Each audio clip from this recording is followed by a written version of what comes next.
Hello everyone, আসসালামু আলাইকুম। কেমন আছেন সবাই? আমি রান্না চলে আসলাম।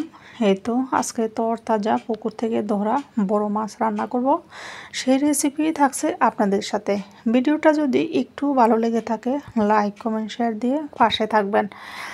মাছগুলোকে আমি 10-15 মিনিটের মতো ম্যারিনেশন করে রেখে এখন আমি ভেজে নিচ্ছি। ভাজা হয়ে গেলেই রান্না চলে যাব।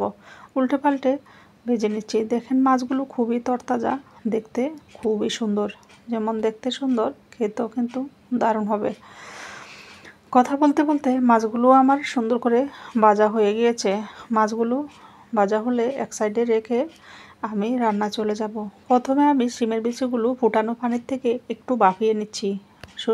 শিমের বিচিগুলো একটু ভাপিয়ে নিলে ভেঙে একদম গলে গলে যাবে না, আস্তে আস্তে থাকবে, সুন্দর রান্না হবে।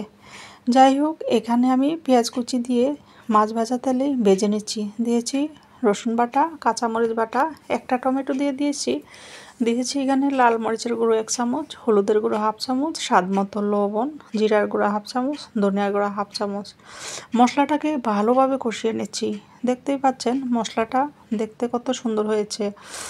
এখন উপর থেকে ভাজা মাছগুলো দিয়ে সাথে সাথে আমি একবার উল্টে দিব।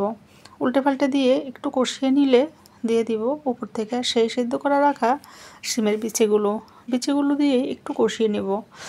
কষানো হয়ে গেলে আর একবার উল্টিয়ে দিব, যাতে করে ভালোভাবে মশলাটা আর এই শিমের বিচিগুলোও সুন্দর করে সব দিকে ছড়িয়ে থাকে।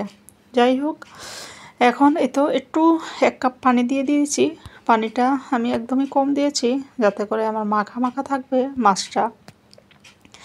2 মিনিট রান্না হয়ে গেলে আমি উপর থেকে বেশি করে ধনিয়া পাতা দিয়ে দিয়েছি। ধনিয়া পাতাটা দেওয়ার চেষ্টা করবেন, ধনিয়া পাতাটা কিন্তু টেস্ট দ্বিগুণ বাড়িয়ে দেয়। দেখতেই পাচ্ছেন কতটা লোভনীয় হয়েছে এই মাছটা। আমার তো ভীষণ মজা হয়েছে। খেয়ে এই ভিডিওটা বয়স দিচ্ছি।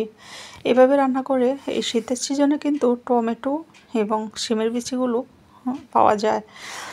যাই হোক, এভাবে রান্না করে খেয়ে দেখতে পারেন, ইনশাল্লাহ খুবই মজা লাগবে।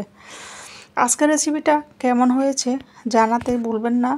আমি তো রান্না হয়ে গেলেই খাওয়াতে চলে গেলাম। আল্লাহ হাফেজ, ভালো থাকবেন।